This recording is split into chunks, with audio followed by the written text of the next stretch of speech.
This is Jack Whitehall, Agony Uncle Part 2. Kerry Lancaster asks, would you ever consider trying new jobs with your mum? Your mum is quite a funny lady.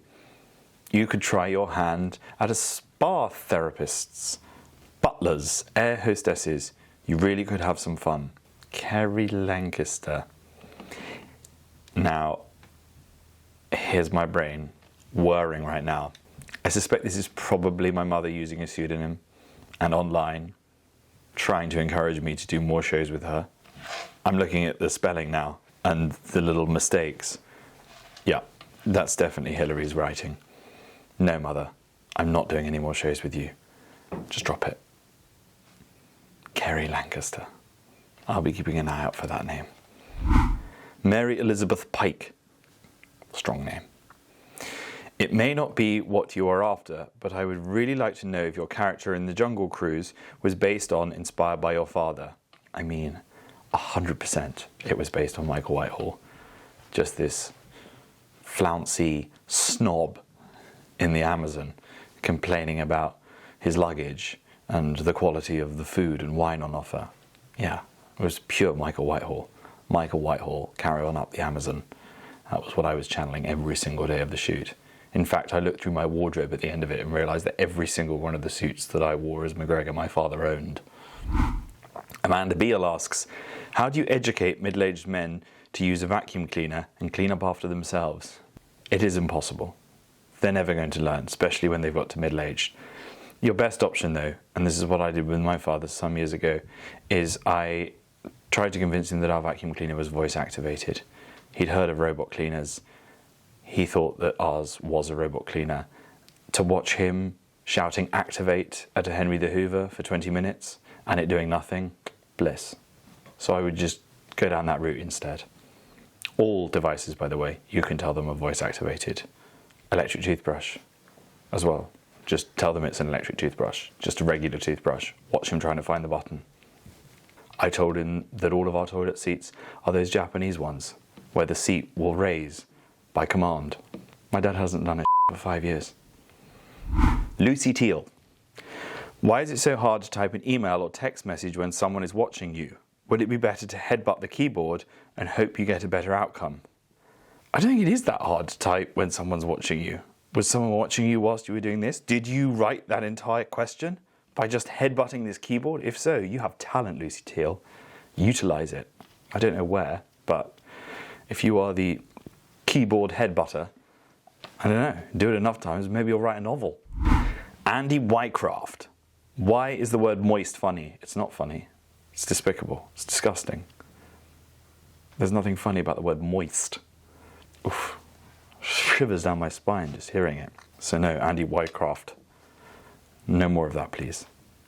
Dry up. Angela Varity. Who was your favourite wrestler? That is not the question I was expecting from Angela Varity. Expecting Angela Varity to ask me who my favourite Jane Austen character was. But no, a wrestling stan. Hers, it says, is Stone Cold Steve Austin. Great wrestler. Austin 316. If you were a wrestler, what would your ring name be and what would your music be? Wow. So many questions. Let's start with favourite wrestler. I mean, obviously, I have a soft spot for The Rock. I loved Stone Cold Steve Austin, SmackDown era. That was my jam.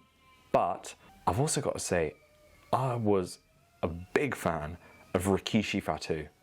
Now there was an athlete. His finisher, the stinky face, literally crushing a man's skull with his ass. I know The Rock may say that the people's elbow was the most electrifying move in sports entertainment, but the stinky face has to be up there. On to my wrestling name. Not that I've thought about it. I think I would be, just obviously because of my physical deficiencies, attempting to unnerve my opponent as much as possible. So I think I would probably call myself like Penetrator, something like that.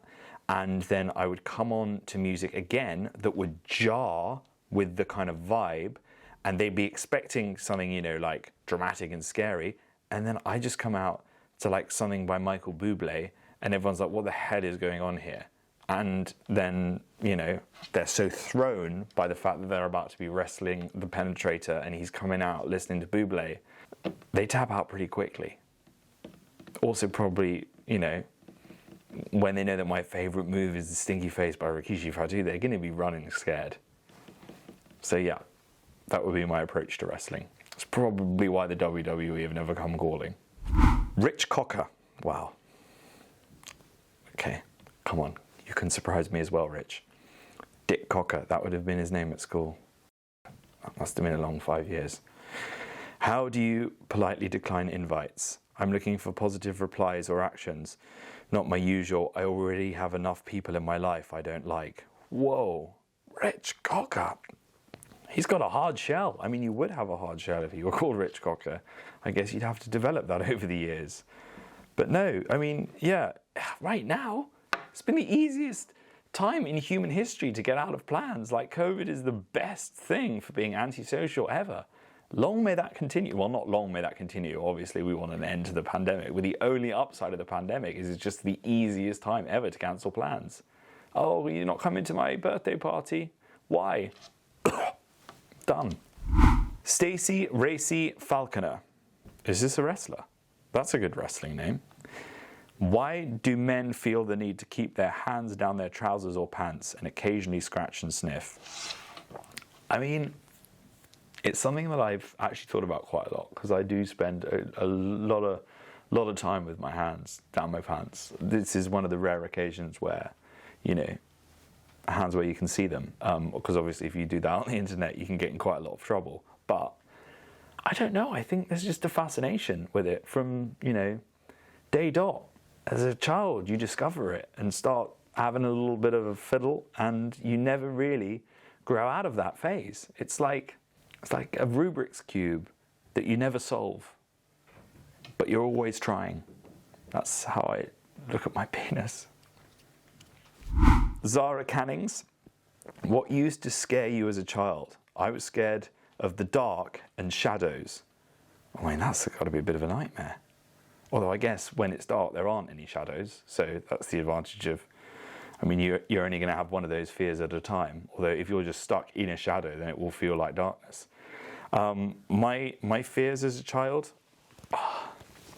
I was very scared of the music to the musical theatre piece, Sweeney Todd.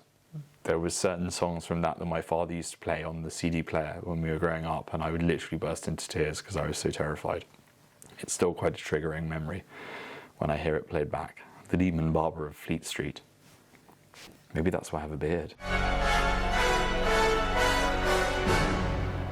Williams De Niro Jamie asks, would you rather have Freddie Flintoff bowl at you full speed or have suntan lotion rubbed into you by Jamie Redknapp? I guess it's probably the suntan lotion by Jamie Redknapp. Although actually, you know what? Flintoff now, his body is so crocked. Like literally, I think he's got like the shoulder of a 90-year-old man. So Flintoff at full speed now would actually probably be fine. I reckon I could crack him for 6. Redknapp is still in peak physical condition. So yeah, that suntan lotion application could be quite intense. So yeah, maybe I'll take Flintoff, lumbering his hulking body down the crease and attempting to bowl a fast ball at me. Yeah, that's my choice. Alicia Newton. At what age should you have the birds and the bees talk with your son? I probably should have had it pretty early doors, considering how much hand action there was. Should I, the mum, or his stepdad do this? Definitely the mum. No one wants to have that conversation with the stepdad. And how would you go about this? I've not given it enough thought, and I'm not the person that should be giving advice on the birds and the bees talk. I don't think I ever even got it. Maybe there was like some chaplain. Oh no, there was a lady at school who gave us the birds and the bees talk. Showed us how to put a condom on a banana. Her husband also worked at the school, which was very strange. So all of the scenarios that she was talking about, we knew that she was talking about her husband, who was like a geography teacher there, and go into class the next morning and we've been told how, she helps bring him to full tumescence. The poor guy. Darren Cooper. If you was the father and you had a son or daughter, where would you take your child on travels with my son or daughter. Oh my God, I haven't even thought of that. There could be new lease of life for the show in years to come. Just need to have some kids. Where would I take them? I mean, I imagine traveling with kids is quite stressful. So maybe like I keep it on the British Isles, you know, do what my dad's always wanted to do and just tour around the home counties, Bath, Bristol, you know, keep it local. Emmy Baxter, I'm 30 and single, dating apps are horrendous. How are you supposed to meet people now? In the comments section below. Emmy Baxter, 30, single. That sounds like a bit of you. Leave your details below.